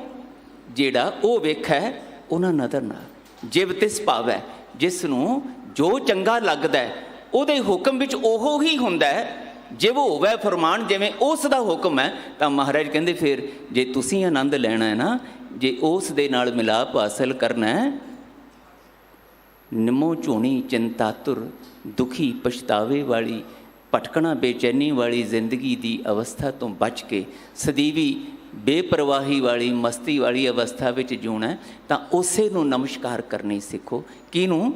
ਆਦ ਅਨੀਲ ਅਨਾਦ ਅਨਾਹਤ ਜੁਗ ਜੁਗ ਏਕੋ ਵੇਸ। ਜਿਹੜਾ ਦੇਵੀ ਦੇਵਤੇ ਤੇ ਕਿਸੇ ਵੇਲੇ ਨਹੀਂ ਸੀ, ਕਿਸੇ ਵੇਲੇ ਆ ਗਏ ਸੰਸਾਰ ਦੇ ਵਿੱਚ, ਅੱਜ ਉਹਨਾਂ ਦੀਆਂ ਮੂਰਤੀਆਂ ਹੀ ਨਜ਼ਰ ਆਉਂਦੀਆਂ ਨੇ। ਆਪ ਕਿੱਥੇ ਨੇ? ਉਹਨਾਂ ਦੀਆਂ ਕਥਾ ਕਹਾਣੀਆਂ ਹੀ ਹੈ। ਪਰ ਮਹਾਰਾਜ ਕਹਿੰਦੇ ਵਾਹਿਗੁਰੂ ਜੀ ਨੂੰ ਜੇ ਤੁਸੀਂ ਕਿਤੇ ਮਿਲਣਾ ਚਾਹੋ ਤੇ ਤੁਹਾਨੂੰ ਕਿਤੇ ਜਾਣ ਦੀ ਵੀ ਲੋੜ ਨਹੀਂ। ਸਾਹਿਬ ਜੀ ਕਹਿੰਦੇ ਨਾਨਕ ਘਰ ਬੈਠਿਆਂ ਸ਼ੌ ਮਿਲੈ ਜੇ ਨੀਅਤ ਰਾਸ ਕੇ। ਘਰ ਹੀ ਬੈਠਿਆਂ, ਘਰ ਵਿੱਚ ਬੈਠਿਆਂ ਹੀ ਤੁਹਾਨੂੰ ਉਹਦੀ ਪ੍ਰਾਪਤੀ ਹੋ ਸਕਦੀ ਹੈ। ਹਿਰਦੇ ਵਿੱਚੋਂ ਹੀ ਪ੍ਰਾਪਤੀ ਹੋ ਸਕਦੀ ਹੈ ਜੇ ਨੀਅਤ ਰਾਸ ਕਰੇ। ਜੇ ਤੁਹਾਨੂੰ ਆਪਣੀ ਨੀਅਤ ਰਾਸ ਭਾਵ ਠੀਕ ਢੰਗ ਨਾਲ ਉਹ ਅਵਸਥਾ ਬਣਾਉਣੀ ਆ ਜਾਏ ਜਿਹੜੀ ਗੁਰੂ ਨੇ ਸਾਨੂੰ ਦਿੱਤੀ ਹੈ। ਮਹਾਰਾਜ ਕਹਿੰਦੇ ਸਭ ਮੈਂ ਵਸੈ ਪ੍ਰਭ ਏਕੋ ਸੋਏ, ਪਰ ਸ਼ਰਤ ਇਹ ਹੈ ਗੁਰਮਤੀ ਘੱਟ ਪ੍ਰਗਟ ਹੋਏ। ਗੁਰੂ ਦੀ ਮਤ ਰਾਹੀਂ ਉਹ ਪ੍ਰਗਟ ਹੁੰਦਾ ਹੈ। ਤੇ ਜੇ ਤੁਹਾਨੂੰ ਇਹ ਜਾਚ ਨਹੀਂ ਆਈ, ਜੇ ਤੁਹਾਨੂੰ ਇੱਦਾਂ ਆਦੇਸ਼ ਤਿਸੈ ਆਦੇਸ਼, ਆਦ ਅਨੀਲ, ਅਨੀਲ ਤੋਂ ਭਾਵ ਜਿਸ ਦੇ ਉੱਤੇ ਕੋਈ ਕਲੰਕਿਤ ਕਰਨ ਵਾਲੀ, ਸ਼ਰਮਿੰਦਾ ਕਰਨ ਵਾਲੀ, ਨਮੋਸ਼ੀ ਦਿਵਾਉਣ ਵਾਲੀ ਮੈਲ ਨਹੀਂ ਹੈ, ਕੋਈ ਦੋਸ਼ ਨਹੀਂ ਹੈ। ਦੋਸ਼ ਤੋਂ, ਮੈਲ ਤੋਂ ਰਹਿਤ ਉਹ ਵਾਹਿਗੁਰੂ ਆਦ ਅਨੀਲ ਅਨਾਦ, ਜਿਹੜਾ ਮੁੱਢ ਤੋਂ ਹੀ ਹੈ, ਇਸ ਪਸਾਰੇ ਤੋਂ ਵੀ ਮੁੱਢ ਤੋਂ ਪਹਿਲਾਂ ਹੈ। ਅਨਾਹਤ, ਜਿਸ ਨੂੰ ਕੋਈ ਕਦੀ ਨਾਸ਼ ਨਹੀਂ ਕਰ ਸਕਦਾ, ਜਿਹੜਾ ਕਿਸੇ ਵੀ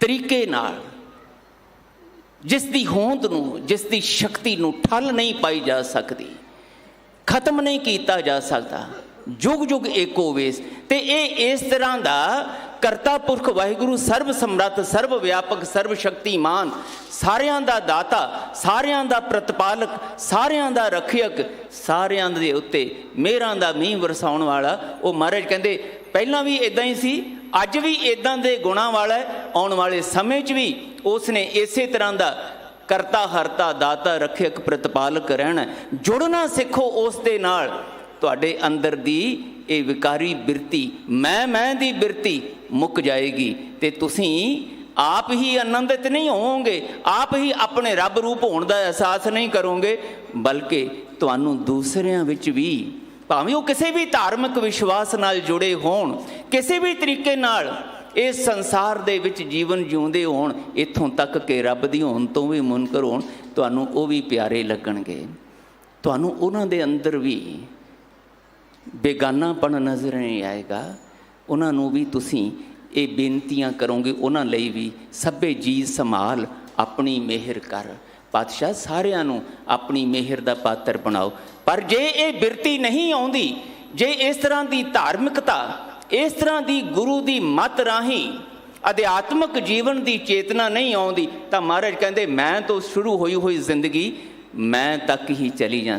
ਫਿਰ ਇਹ ਮਤ ਕਹੋ ਕਿ ਜੀ ਬੜਾ ਭੈੜਾ ਸਮਾਂ ਆ ਗਿਆ ਜੀ, ਕਲਯੁਗ ਦਾ ਵਰਤਾਰਾ ਹੋ ਗਿਆ ਜੀ, ਜਾਂ ਕੀ ਹੋ ਰਿਹਾ। ਮਹਾਰਾਜ ਕਹਿੰਦੇ ਕਲਯੁਗ ਕਿਤੇ ਨਹੀਂ ਆਉਂਦਾ, ਕਿਤੋਂ ਨਹੀਂ ਆਉਂਦਾ, ਤੁਹਾਡੀਆਂ ਬਿਰਤੀਆਂ ਹੀ ਕਲਯੁਗ ਬਣ ਜਾਂਦੀਆਂ ਨੇ। ਤੁਹਾਡੀਆਂ ਵਿਕਾਰੀ ਬਿਰਤੀਆਂ ਹੀ ਜਿਹੜੀਆਂ ਨੇ ਮਰਨ ਮਰਾਉਣ ਵਾਲੇ ਪਾਸੇ ਤੁਹਾਨੂੰ ਤੋਰ ਦਿੰਦੀਆਂ ਨੇ। ਇਹ ਮੇਰਾ ਤੇਰਾ ਜਾਣਤਾ ਤਬ ਹੀ ਤੇ ਬੰਦਾ, ਇਹ ਬੰਧਨ ਫਿਰ ਤੁਹਾਡੀ ਬਿਰਤੀ ਨੂੰ, ਤੁਹਾਡੀ ਚੇਤਨਾ ਨੂੰ ਕੁਰਾਹੇ ਪਾ ਕੇ ਤੁਹਾਨੂੰ ਕਲਯੁਗੀ ਸੁਭਾਅ ਵਾਲਾ ਬਣਾ ਦਿੰਦੇ। ਮਹਾਰਾਜ ਕਹਿੰਦੇ ਕੀ ਹੁੰਦਾ ਹੈ ਫਿਰ ਇਹੋ ਜਿਹੇ ਸਮੇਂ ਜਦੋਂ ਮਨੁੱਖ ਟੁੱਟ ਜਾਂਦਾ ਹੈ, ਵਿਛੜ ਜਾਂਦਾ ਹੈ। ਦਾਤਾਰ ਗੁਰੂ ਅੰਗਦ ਦੇਵ ਪਾਤਸ਼ਾਹ ਦਾ ਬਚਨ ਹੈ, ਸਾਹਿਬ ਕਹਿੰਦੇ ਫਿਰ ਜਿਹਨੂੰ ਤੁਸੀਂ ਕਹਿੰਦੇ ਨੂੰ ਕਲਯੁਗ ਆ ਗਿਆ, ਬੜਾ ਭੈੜਾ ਸਮਾਂ ਆ ਗਿਆ, ਅਸਲ ਵਿੱਚ ਭੈੜਾ ਸਮਾਂ ਨਹੀਂ ਆਇਆ, ਤੁਸੀਂ ਭੈੜੇ ਹੋ ਗਏ। ਤੇ ਬਣ ਕੀ ਗਿਆ? ਨਾਉ ਫਕੀਰ ਹੈ ਪਾਤਸ਼ਾਹ। ਸਾਹਿਬ ਜੀ ਕਹਿੰਦੇ ਜਿਹੜੇ ਅੰਦਰੋਂ ਕੰਗਾਲ ਹੁੰਦੇ ਆ ਨਾ, ਜਿਨ੍ਹਾਂ ਦੇ ਅੰਦਰ ਗੁਣਾਂ ਦੀ ਗਰੀਬੀ, ਗੁਣਾਂ ਦੀ ਕੰਗਾਲੀ, ਭਾਵ ਜਿਹੜੇ ਗੁਣਾਂ ਤੋਂ ਸਖੜੇ ਹੁੰਦੇ ਨੇ, ਔਗਣਾਂ ਦੇ ਭਰੇ ਹੁੰਦੇ, ਉਹ ਪਾਤਸ਼ਾਹ ਬਣ ਬੈਠਦੇ ਹੈ, ਉਹ ਹਾਕਮ ਬਣ ਜਾਂਦੇ ਹੈ। ਤੇ ਦੁਨੀਆ ਉਹਨਾਂ ਦੇ ਕਪਟ ਨੂੰ, ਧੋਖੇ ਨੂੰ, ਫਰੇਬ ਨੂੰ ਹੀ ਪੂਜਣ ਲੱਗ ਜਾਂਦੀ, ਨਮਸਕਾਰਾਂ ਕਰਨ ਲੱਗ ਜਾਂਦੀ, ਝੁਕਣ ਲੱਗ ਜਾਂਦੀ, ਉਹਨਾਂ ਦੀ ਜ਼ਿੰਦਾਬਾਦ ਕਰਨ ਲੱਗ ਜਾਂਦੀ। ਉਹਨਾਂ ਦਾ ਪ੍ਰਭਾਵ। ਨਾਉ ਫਕੀਰ ਹੈ ਪਾਤਸ਼ਾਹ, ਮੂਰਖ ਪੰਡਿਤ ਨਾਉ। ਮਹਾਰਾਜ ਕਹਿੰਦੇ ਮੂਰਖ ਨਾ ਸਮਝ, ਉਹ ਸਿਆਣੇ ਬਣ ਬੈਠਦੇ ਹੈ। ਉਹ ਚੰਗੇ ਮੰਦੇ ਦੇ ਨਿਆਂ ਦੇ ਨਿਰਣੇ ਕਰਨੇ ਸ਼ੁਰੂ ਕਰ ਦਿੰਦੇ ਹੈ। ਅੰਦਰ ਨਾ ਸਮਝੀ ਹੈ ਤੇ ਉਹ ਮੂਰਖਤਾ ਜਿਹੜੀ ਹੈ, ਉਹ ਜਦੋਂ ਤਾਕਤ ਪਕੜ ਜਾਏ ਨਾ, ਉਹ ਪੰਡਤਾਊਪੁਣਾ ਅਖੌਤੀ ਜਿਹੜਾ ਹੈ, ਉਹ ਮਹਾਰਾਜ ਕਹਿੰਦੇ ਫਿਰ ਦੂਜਿਆਂ ਨੂੰ ਵੀ ਖੁਆਰ ਕਰਦਾ ਹੈ। ਉਹ ਆਪ ਤੇ ਖੁਆਰ ਹੁੰਦਾ ਹੀ ਹੈ। ਉਹਨਾਂ ਦੇ ਹੱਥ ਵਿੱਚ ਆਇਆ ਹੋਇਆ ਕਾਨੂੰਨ, ਉਹਨਾਂ ਦੇ ਹੱਥ ਵਿੱਚ ਆਈ ਹੋਈ ਨਿਆਂ ਦੀ ਸ਼ਕਤੀ, ਉਹ ਦੂਜਿਆਂ ਦਾ ਭਲਾ ਨਹੀਂ ਕਰਦੀ। ਇਹ ਸਾਹਿਬ ਜੀ ਕਹਿੰਦੇ ਨਾਉ ਫਕੀਰ ਹੈ ਪਾਤਸ਼ਾਹ, ਮੂਰਖ ਪੰਡਿਤ ਨਾਉ, ਇੱਲਤ ਕਾ ਨਾਉ ਚੌਧਰੀ ਵਾਹਿਗੁਰੂ, ਅੰਧੇ ਕਾ ਨਾਉ ਪਾਰਖੂ। ਮਹਾਰਾਜ ਕਹਿੰਦੇ ਅੰਨੇ, ਅਕਲਾਂ ਦੇ ਅੰਨੇ ਮਨੁੱਖ ਜਿਹੜੇ ਆ ਨਾ, ਉਹ ਪਾਰਖੂ ਬਣ ਜਾਂਦੇ ਹੈ। ਉਹ ਨਿਆਂ ਦੀ ਤਕੜੀ ਤੋਲਣ ਵਾਲੇ ਅਧਿਕਾਰੀ ਬਣ ਜਾਂਦੇ ਹੈ। ਤੇ ਜਦੋਂ ਇਹੋ ਜਿਹੇ ਅੰਨੇ ਪਾਰਖੂਆਂ ਦੇ ਹੱਥ ਵਿੱਚ ਕਾਨੂੰਨ ਆ ਜਾਏ ਨਾ, ਉੱਥੇ ਫਿਰ ਪ੍ਰਜਾ ਦੀ ਖੁਆਰੀ। ਆਹੀ ਦਿਨ ਜਿਹੜੇ ਨੇ ਇਹ ਇਸੇ ਤਰ੍ਹਾਂ ਦੇ ਲੱਛਣਾਂ ਦੇ ਪ੍ਰਮਾਣ ਨੇ। ਅੰਧੇ ਕਾ ਨਾਉ ਪਾਰਖੂ, ਇਵੇਂ ਕਰੇ ਗਵਾਓ। ਮਹਾਰਾਜ ਕਹਿੰਦੇ ਫਿਰ ਇਹ ਉਲਟੀਆਂ ਗੱਲਾਂ ਚੱਲਦੀਆਂ ਨੇ, ਇਹ ਉਲਟੀਆਂ ਗੱਲਾਂ ਦੀ ਚਰਚਾ ਚੱਲਦੀ ਹੈ। ਉਲਟੀਆਂ ਗੱਲਾਂ ਜਿਹੜੀਆਂ ਨੇ, ਜਾਇਜ਼ ਦੀ ਜਗ੍ਹਾ ਤੇ ਨਾਜਾਇਜ਼ ਗੱਲਾਂ, ਨਿਆਂ ਦੀ ਜਗ੍ਹਾ ਤੇ ਅਨਿਆਂ ਦੀਆਂ ਇਹ ਕਲਯੁਗੀ ਬਿਰਤੀ ਵਾਲੀਆਂ ਉਲਟੀਆਂ ਗੱਲਾਂ ਚੱਲਦੀਆਂ, ਜਿੱਥੇ ਫਿਰ ਖੁਆਰੀ ਨਜ਼ਰ ਆਉਂਦੀ ਹੈ, ਜਿੱਥੇ ਫਿਰ ਰਾਜਨੀਤਿਕ ਤਾਕਤ ਨਹੀਂ, ਹਾਕਮ ਨਹੀਂ, ਫਿਰ ਉਹਨਾਂ ਦੀ ਫੌਜ ਨਹੀਂ, ਉਹਨਾਂ ਦੇ ਸਿਪਾਹੀ ਨਹੀਂ, ਉਹ ਪਾਪ ਕੀ ਜੰਜ ਬਣ ਜਾਂਦੀ ਹੈ। ਜਿੱਦਾਂ ਬਾਬਰ ਬਾਰੇ ਮਹਾਰਾਜ ਗੁਰੂ ਨਾਨਕ ਸਾਹਿਬ ਕਹਿੰਦੇ ਆ, ਪਾਪ ਕੀ ਜੰਜ ਲੈ ਕਾਬਲੋਂ ਧਾਇਆ, ਜੋਰੀ ਮੰਗੈ ਦਾਨਵੇ ਲਾਲੋ। ਇੱਦਾਂ ਹੀ ਕੋਈ ਜਦੋਂ ਹੰਕਾਰ ਦੇ ਵਸ ਟੁੱਟਿਆ ਹੋਇਆ ਮਨੁੱਖ ਨਾਉ ਫਕੀਰ ਹੈ ਪਾਤਸ਼ਾਹ ਬਣ ਜਾਏ ਨਾ, ਅੰਦਰੋਂ ਗੁਣਾਂ ਦੀ ਕੰਗਾਲੀ ਵਾਲਾ ਮਨੁੱਖ ਪਾਤਸ਼ਾਹ ਬਣ ਜਾਏ, ਉਹ ਫਿਰ ਧਰਮ ਦੇ ਉਸ ਗੁਰੂ ਦੇ ਅਸਥਾਨ 'ਤੇ ਵੀ ਟੈਂਕ ਚੜਾ ਦਿੰਦਾ। ਉੱਥੇ ਵੀ ਫਿਰ ਉਹ ਫੌਜਾਂ ਨਹੀਂ, ਉਹ ਪਾਪ ਕੀ ਜੰਜ ਜਾ ਕੇ ਉਸ ਅਸਥਾਨ ਨੂੰ ਖਤਮ ਕਰਨ ਵਾਲੇ ਪਾਸੇ ਤੁਰ ਪੈਂਦੀ। ਉੱਥੇ ਨਿਰਦੋਸ਼ਾਂ ਦਾ ਕਤਲੇਆਮ ਹੋਣਾ ਸ਼ੁਰੂ ਹੋ ਜਾਂਦਾ। ਇੱਲਤ ਕਾ ਨਾਉ ਚੌਧਰੀ, ਮਹਾਰਾਜ ਕਹਿੰਦੇ ਇੱਲਤੀ ਬਿਰਤੀ, ਹੰਕਾਰੀ ਬਿਰਤੀ, ਅਨਿਆਂ ਵਾਲੀ ਬਿਰਤੀ ਉਹ ਚੌਧਰੀ ਬਣ ਬੈਠਦੀ। ਜਦੋਂ ਕਿਤੇ ਇਹੋ ਜਿਹੇ ਬੰਦਿਆਂ ਦੇ ਹੱਥ, ਇੱਲਤੀ ਬਿਰਤੀਆਂ ਦੇ ਹੱਥ ਤਾਕਤ ਆ ਜਾਏ ਨਾ, ਮਹਾਰਾਜ ਕਹਿੰਦੇ ਫਿਰ ਉਸ ਵੇਲੇ ਇਸ ਸੰਸਾਰ ਦੇ ਵਿੱਚ ਹਾਹਾਕਾਰ ਮੱਚਦੀ ਹੈ।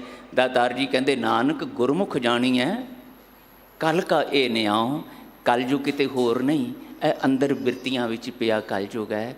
ਇਹ ਕਲਯੁਗ ਮਹਾਰਾਜ ਕਹਿੰਦੇ ਜਿਨ੍ਹਾਂ ਦੇ ਅੰਦਰ ਗੁਣਾਂ ਦੀ ਕੰਗਾਲੀ ਆ ਜਾਏ, ਜਦੋਂ ਉਹ ਤਾਕਤ ਦੇ ਨਸ਼ੇ ਦੇ ਵਿੱਚ ਇਸ ਤਰ੍ਹਾਂ ਪਾਪ ਕੀ ਜੰਜ ਲੈ ਕੇ ਗੁਰ ਅਸਥਾਨਾਂ 'ਤੇ, ਧਰਮ ਅਸਥਾਨਾਂ 'ਤੇ ਰੱਬ ਦਾ ਘਰ ਕਿਹਾ ਜਾਂ ਜਿੱਥੋਂ ਸਵਾਏ ਵਾਹਿਗੁਰੂ ਜੀ ਦੇ ਨਾਲ ਮਿਲਾਪ ਦੀਆਂ ਅਰਦਾਸਾਂ ਚੱਲਦੀਆਂ ਹੋਣ ਅਤੇ ਸਾਰਿਆਂ ਵਾਸਤੇ ਚੱਲਦੀਆਂ ਹੋਣ, ਉੱਥੇ ਨਿਰਦੋਸ਼ ਵਾਹਿਗੁਰੂ ਜੀ ਦੇ ਪਿਆਰ ਦੀ ਭੁੱਖ ਲੈ ਕੇ ਅਰਦਾਸਾਂ ਕਰਨ ਵਾਸਤੇ, ਆਪਣੇ ਸਤਿਗੁਰੂ ਜੀ ਦੀ ਸ਼ਹਾਦਤ ਦੀ ਯਾਦ ਵਿੱਚ ਜੋੜਨ ਵਾਸਤੇ ਸਤਸੰਗੀ ਜੋੜ ਮੇਲੇ ਵਿੱਚ ਆਏ ਹੋਣ, ਅਤੇ ਉਹਨਾਂ ਨਿਰਦੋਸ਼ਾਂ ਨੂੰ, ਬੱਚਿਆਂ ਨੂੰ, ਬਜ਼ੁਰਗਾਂ ਨੂੰ, ਮਾਤਾਵਾਂ ਭੈਣਾਂ ਨੂੰ ਬਿਨਾਂ ਕਿਸੇ ਦੋਸ਼ ਦੇ ਕਤਲ ਕਰ ਦਿੱਤਾ ਜਾਵੇ, ਤੜਫਾ ਕੇ ਤਸੀਹੇ ਦਿੱਤੇ ਜਾਣ, ਤਾਂ ਮਹਾਰਾਜ ਕਹਿੰਦੇ ਫਿਰ ਇਹ ਕਲਯੁਗੀ ਬਿਰਤੀਆਂ ਵਾਲੇ ਸਾਖਤਾਂ ਦਾ, ਟੁੱਟਿਆਂ ਹੋਇਆਂ ਦਾ ਪ੍ਰਮਾਣ ਹੈ। ਅਤੇ ਇਹ ਪ੍ਰਮਾਣ ਜਿਹੜਾ ਟੁੱਟਿਆਂ ਹੋਇਆਂ ਵਾਲਿਆਂ ਦਾ, ਇਹ ਫਿਰ ਉਹਨਾਂ ਨੂੰ ਵੀ ਖੁਆਰ ਕਰਦਾ, ਅਤੇ ਨਿਸ਼ਚੈ ਉਹਨਾਂ ਵਾਸਤੇ ਵੀ ਫਿਰ ਇਹੀ ਨਤੀਜਾ ਹੈ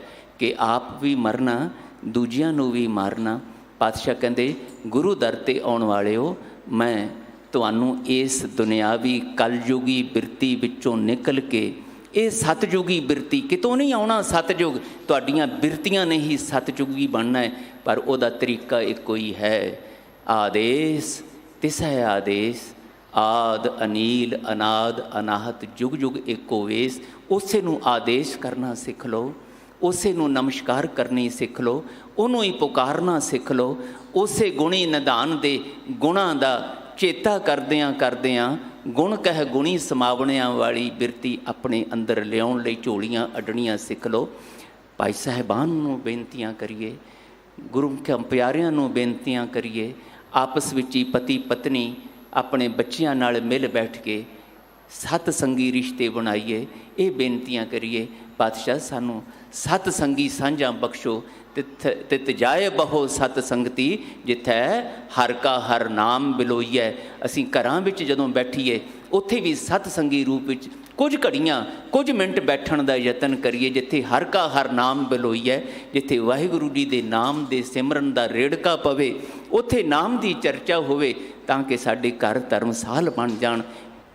ਇਹ ਜਿਹੜਾ ਖੁਆਰੀਆਂ ਵਾਲਾ, ਮਰਨ ਮਰਾਉਣ ਵਾਲਾ, ਕਤਲੋ ਗਾਰਤ ਵਾਲਾ, ਹੰਕਾਰੀ ਟੁੱਟਿਆਂ ਹੋਇਆਂ ਵਾਲਾ ਸੁਭਾਅ ਹੈ, ਇਹਦੇ ਵਿੱਚ ਸੱਚੇ ਪਾਤਸ਼ਾਹ ਕਿਰਪਾ ਕਰਕੇ ਸਾਨੂੰ ਸਿੱਖ ਕਹਾਉਣ ਵਾਲਿਆਂ ਨੂੰ ਇਹ ਤੋਂ ਬਚਾ ਲਓ, ਇਸ ਕਲਯੁਗੀ ਬਿਰਤੀ ਤੋਂ ਬਚਾ ਲਓ, ਇਸ ਨਾਮ ਸਿਮਰਨ ਦੀ ਬਿਰਤੀ ਦਾ ਧਾਰਨੀ ਬਣਾ ਦਿਓ।